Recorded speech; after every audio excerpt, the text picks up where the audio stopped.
क्या आज्ञा देंगे आपको? गुरुजी आज्ञा देंगे शराब नहीं पीना, तम्बाकू नहीं पीना, चोरी नहीं करना बेटा बेटी, शुभ कर्म करना,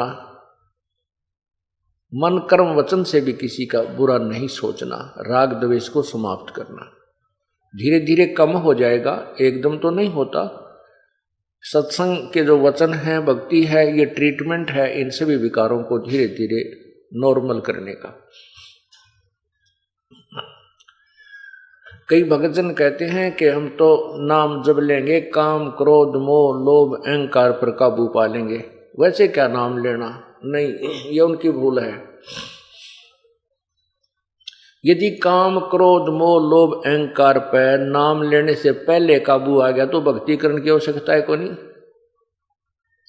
फिर तो वो परमात्मा तुल्य यानी देव स्वरूप आप पे हो गया। हाँ, नाम लेने से पहले जो विकार त्यागने हैं वो है सुल्फा, शराब, मांस, तम्बाकू, सिगरेट, बीड़ी आदि के माध्यम से जो भी हम प्रयोग करते हैं, इनको त्याग दोगे। ये भी बहुत ही आपकी बहादुरी है। ये भी आपसे नहीं छूटेंगे, नहीं त्यागे जा सकते हैं। आशीर्वाद संत का चाहिएगा। उस आशीर्वाद कई प्रकार से काम करता है। एक तो आपकी नीत साबित हो जावे, मैं बुराई त्यागना चाहता हूं और आपका उपदेश लूंगा। हे परमात्मा, हे प्रभु, हे कबीर देव जी, और साथ में उन्हीं के नुमाइंदे अपने जिससे वो उपदेश लेना चाहते हैं उस संत को भी साथ रखे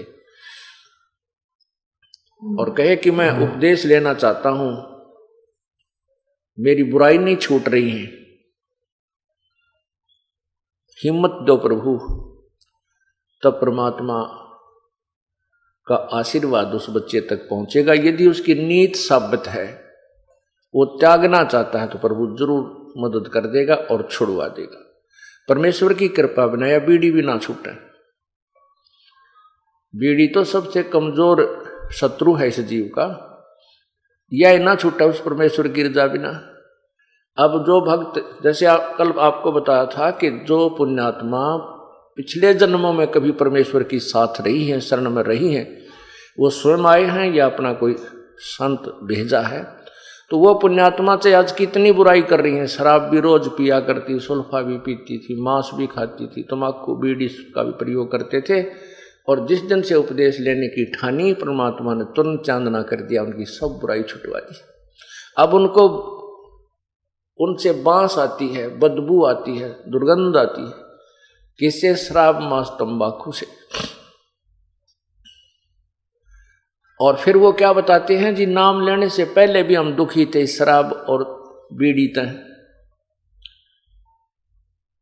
बीड़ी से दुखी कैसे थे कि लेटते बीड़ी पीने दिल करता, लेटते बीड़ी लाते या सिगरेट लगाते, और वो बीड़ी ऊपर झटका कपड़े ने खराब कर देती।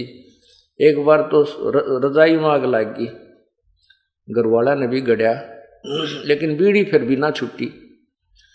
फिर कई बार दुखी होकर के शाम ने तोड़ देता, बंडल के बंडल ने तोड़ के और नो बाहर फेंक देता। अब बीड़ी साथ होगी ही नहीं तो आप पे छूट जाएंगी।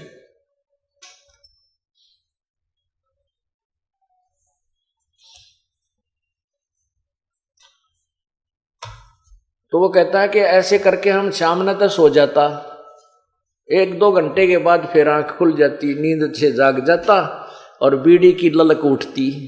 वह जूठे टोटके पड़े पाती है ना, कितने छोटे छोटे से, उन ठा के पिया करता, बीड़ी छूटी नहीं। अब कृपा हुई है परमात्मा की, अब बदबू आती है। यदि कोई साथ बैठ कर दूसरा भी पीता है तो हमारे को वो अच्छा नहीं लगता। तो ये कृपा भी परमात्मा की होती है। अब जो भाई ये कह रहा था कि मैं तो काम क्रोध मोह लोभ अहंकार सबको त्याग कर फिर नाम लूंगा, वो आदमी नाम लेना नहीं चाहता या उसको ज्ञान कति नहीं। काम क्रोध लोभ मोह अहंकार ये परमानेंट एनिमी है इस आत्मा के, इस जीव के पक्के शत्रु हैं। और इनसे ना ब्रह्मा जी बच सके हैं, ना विष्णु जी, ना शिव जी। और फिर आम जीव की तो औकात क्या है? इन काम क्रोध मोह लोभ अहंकार से आप पे छुटकारा पाले, नहीं हो सकता। इसका एक बहुत लंबा ट्रीटमेंट है। छुटकारा तो होगा लेकिन लंबा ट्रीटमेंट है जो इस तत्व ज्ञान और इस यथार्थ भक्ति विधि से ही संभव हो सकता है। क्या बताते हैं? सरंग बरंग मृग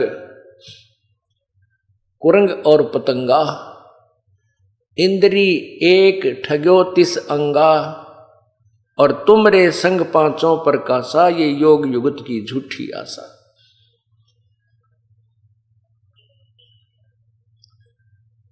क्या बताते हैं कि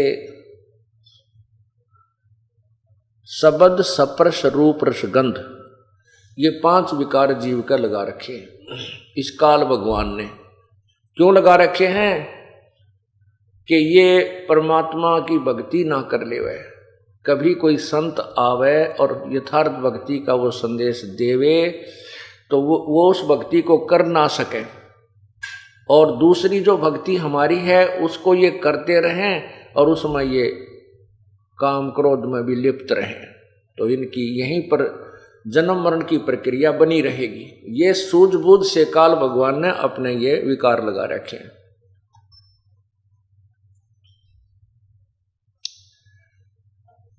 एक शब्द स्पर्श, शब्द होती है अच्छी मीठी सुरीली आवाज की चाह,